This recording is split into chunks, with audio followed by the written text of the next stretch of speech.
Hi guys, and welcome to this week's AirAbility. Today we'll be talking about building a safe backstop. Hi guys, and welcome to this week's AirAbility, your weekly dose of lead therapy. I'm here joined by my usual cup of coffee, and I've got some really exciting news this week. We finally made it into the summer edition of Airgun magazine. There's a 3-page spread about the AirAbility Facebook group and this YouTube channel.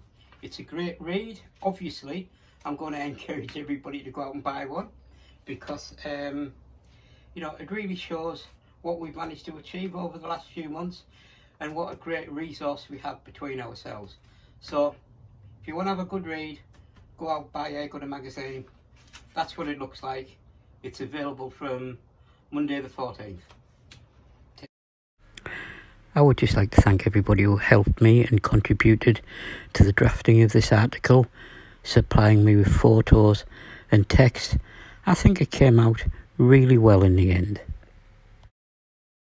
Okay, so this week I thought I'd be a bit boring and talk about target holders and backstops and things like that, because I always sign off these videos with, hey guys, remember, always have a safe backstop. And I'll be honest with you, why I do that is, it's one of my pet peeves, because I see so many really poor examples of backstops on the internet, which are quite frankly dangerous. And I think what we need to remember is, especially when backgarden plinking has become more and more popular during lockdown, is that anybody who ever uses an airgun is an ambassador for the sport, and how they go about their business reflects on every other airgunner out there. So this is really a plea for everybody to be responsible, stay safe. These are my thoughts and opinions, and hopefully, as ever, some of these will be of use to you. And also, we're going to touch on a little bit of airgun law. And I'm not professional in that field, and I advise everybody to read the law and the rules for themselves and come to their own understanding of them. But without further ado, I thought I'd take you through some of the solutions that I've come across for being able to use as a target holder and a backstop. So I think everybody has started off with one of these metal ones like this. Oops, that's the James Storm's target when I beat him. The metal ones like this, they hang on the wall. You can drop the standard 17 or 14 centimeter target into them. They're made of quite durable metal, and they will stop a pellet. But there are two really main disadvantages with something like this, especially if you're backgarden plinking. One of them is this. That's no good with the neighbours. You want to stay in with your neighbours, you want to be as quiet as possible, and we'll talk about how to deal with that later. And the other thing is, it doesn't really catch the pellets, they all fall on the floor.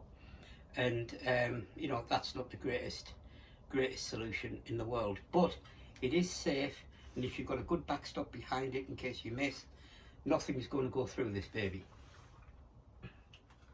So what I would say is the main rules for a pellet catcher for me is that you must stop and retain the pellet when you fired into it. And there's a couple of reasons for that. The main reason is when you're shooting at home, no pellets can leave your boundaries of your property. That is breaking the law, and you will get into bother for that. You can't have ricochets firing all over.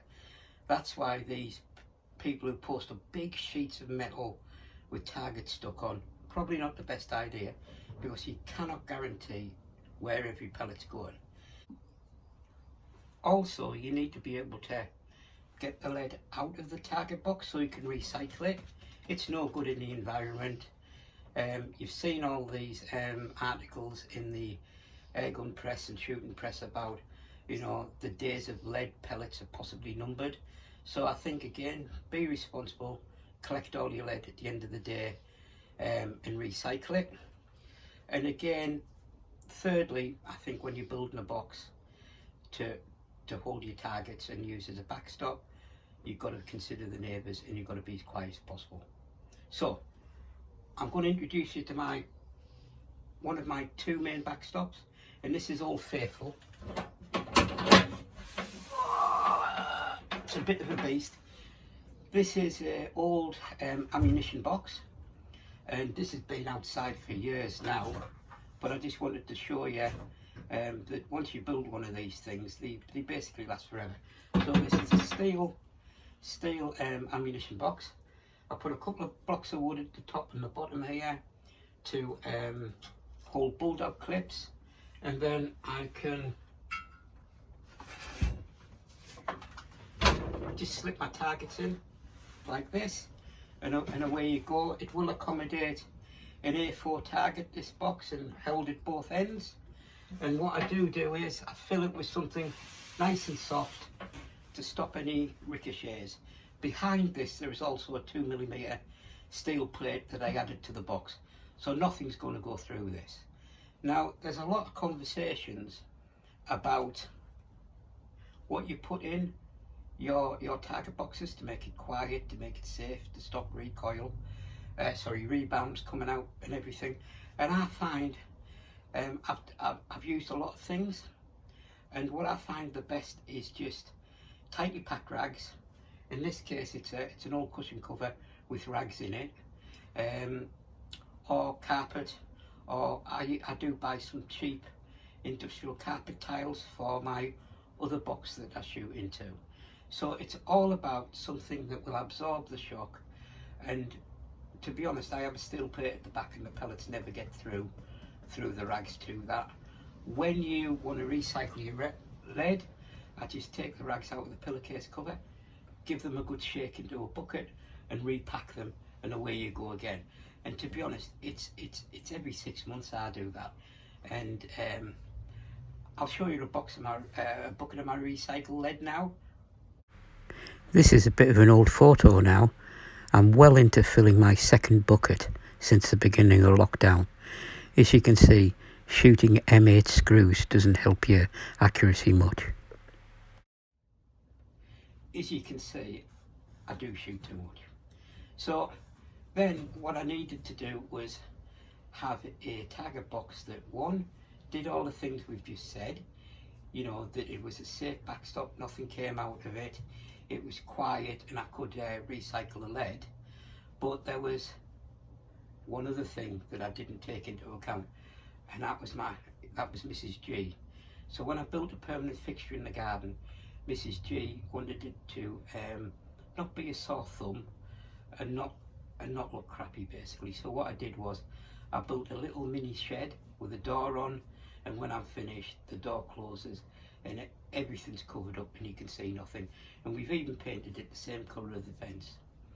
So that's how I dealt with that, and I'll show you some pictures of that now. I built this mini shed to house my target box and backstop in AirAbility HQ.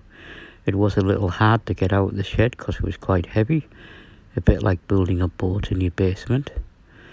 I put a door on it so when it's closed it's all tidy, and it's even more discreet now. I painted it the same colour as the fence. The backstop comprises of about 20 centimetres of industrial carpet tile with a steel plate right at the back. I also have some sound absorbing foam just behind the paper target, trying to make it that little bit quieter for the neighbours. I do think I may have to upgrade my wind flag because it does make the garden look like a council dump, I've been told. Here's some other examples of target box solutions I've used in the past. This is a picture of AirAbility HQ when we set it up for our 10-metre pistol shooting. As you can see, we're using a SCAT training system, and here is the target retrieval system as well on the wire. James Storms has also done a really good target box, and I think it might be a good idea for me to let him tell you all about it. Hey Matthew, this is my mobile backstop for my air rifle. which I usually use for my 25-meter benchrest targets. And here's a little souvenir from when we had our shoot off. I keep this on my target, and here's some targets I just shot recently for the weekly shoot off that Paul's doing. And you can see on the bottom there's casters, and when the lawn is cut, I can put this pretty much wherever I want. This rolls out. I have a little wind flag ribbon hanging from there. The bottom part of the target was originally designed for knockdown targets and whatnot. I haven't used that yet, but there's the unit in the top is filled with cardboard, and there's about 8 centimeters of solid wood in the back side of the unit here, which you obviously can't see because it's all covered up, but that's the whole unit here. Anybody needs any help or has any questions about building a backstop, please come to me. But remember, no rebounds, as quiet as you can, and just be safe. That was the boring bit, and I'm sorry to preach, but I hope you found it useful. Next week I'm going to be reviewing a really cool product. We might have all heard of SCAT, which is the shot trainer. It's an item that you attach to your gun, and it runs through a PC, and you can track your performance shooting, your shake, whether you're pulling right, left, up, down, and it analyzes your shooting and gives you some really good data. But there's actually a new product that does a lot of the same things that SCAT does at a fraction of the price.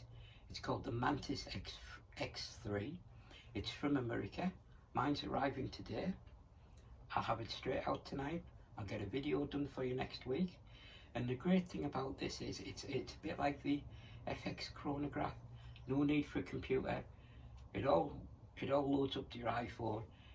It has graphs on your mobile phone. It analyzes your shooting, tells you what's wrong with it. It even shows you videos of how you can correct things. So I'm really excited about that, and that will be next week's video. There you go.